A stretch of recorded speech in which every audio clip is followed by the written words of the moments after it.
Bonsoir, nous sommes dans les salons de la préfecture, c'est le deuxième tour ce soir et nous sommes avec Monsieur Colas. Monsieur Colas, ce soir, alors qu'est-ce qu'il faut dire ce soir?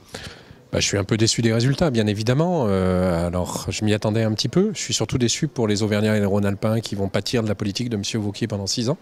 Je pense notamment à la vie associative, à la culture et à tous ceux qui se battent pour l'égalité des droits. Après, on s'attendait un peu à ce résultat parce que Wauquiez a fait une campagne de course après l'électorat de l'extrême droite avec des idées de l'extrême droite et du coup, il a naturellement un rapport des voix du FN du premier tour assez important sur lui au deuxième tour. Donc ça va être un mandat difficile. Surtout que M. Wauquiez n'avait pas vraiment de projet pour Rhône-Alpes, encore moins pour l'Auvergne, contrairement à ce qu'il disait.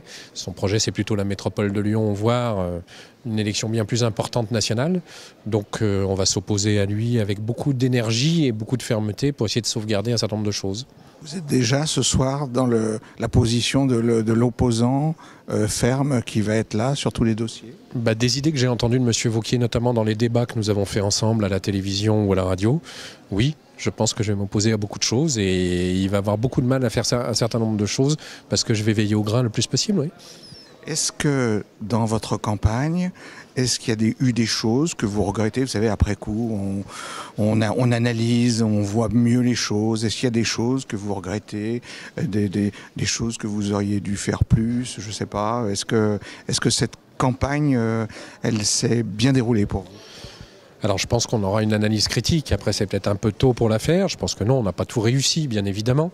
Après ce que je regrette le plus c'est que cette campagne a été aussi courte et aussi peu centrée sur les projets pour la région Auvergne-Rhône-Alpes et pour les habitants de cette région, mais beaucoup plus sur un scrutin national où la majorité des gens s'est exprimée contre la politique du gouvernement ou contre les différentes politiques menées depuis des années nationalement. Et ça c'est vraiment dommage parce que du coup on est dans une démocratie où les gens ne votent plus pour le scrutin pour lequel ils sont amenés à voter. Et je pense qu'aujourd'hui, on va droit dans le mur. Certes, le Front National ne gagne aucune région ce soir, c'est une petite satisfaction, mais à quel prix? Je pense quand même qu'il est temps de se poser des vraies questions sur notre République et notre Constitution, parce que là, à la prochain coup, le FN va dépasser encore plus ses scores si on continue à mener ses politiques et à faire ce type de scrutin. Alors à propos du score du Front National, on observe quand même qu'il est plus faible et que M. Boudot n'est pas très satisfait ce soir.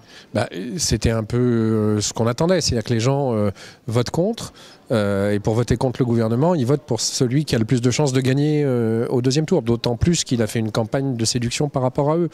Donc c'était assez prévisible. Après, je ne sais pas si M. Boudot peut être déçu. Le score du Front National est quand même extrêmement important au premier tour dans toutes les régions de France. Il est en tête dans 6 régions, il est encore très important dans beaucoup de régions. Ça augure mal de l'avenir de cette République. Monsieur Colas, qu'est-ce que vous dites aux électeurs ce soir qui vous ont fait confiance, qui vous ont suivi? Vous leur dites tout est foutu ou vous leur dites je vais résister? Alors d'abord non, je leur dis jamais que tout est foutu, ça je ne le crois pas moi-même. En plus, il y a l'accord de la COP21 qui vient d'être signé, donc il y aura beaucoup de régions. Toutes les collectivités territoriales vont être amenées à mettre en œuvre cet accord sur la COP21. Il y a beaucoup de régions où il n'y aura plus d'élus écologistes, même parfois plus d'élus de gauche du tout. Donc dans les régions où il y en a encore, on va se battre et on va se battre très fort pour empêcher que M. Wauquiez ne fasse pas le contraire des enjeux climatiques et de ceux de l'accord de la COP21, c'est évident. Dernière question, M. Colas, ça aurait été quand même un mystère en pleine année de COP21 de faire des scores, vous savez, qui ne sont pas à la hauteur de ce qu'on a connu chez les écologistes. Oui, alors après, il faut regarder les scores sur une longue distance de scrutin. Bien sûr que moi j'ai été particulièrement déçu. Je pense quand même que à la fois le vote contre la politique du gouvernement, ce qui a pu se passer chez Europe Écologie Les Verts il y a quelques mois, et les attentats ont joué beaucoup aussi pour arriver à ce score-là. On a cumulé un peu toutes les difficultés cette année. Ça ne nous empêchera pas de rebondir. Je pense que les idées écologistes progressent dans la société. Il faut aussi des hommes pour les incarner et les porter avec, on va dire, une certaine franchise et une certaine honnêteté. Donc je pense qu'on a encore du pain sur la planche. Monsieur Colas, merci d'avoir répondu à nos questions. Merci à vous, bonsoir. Et à bientôt. Merci.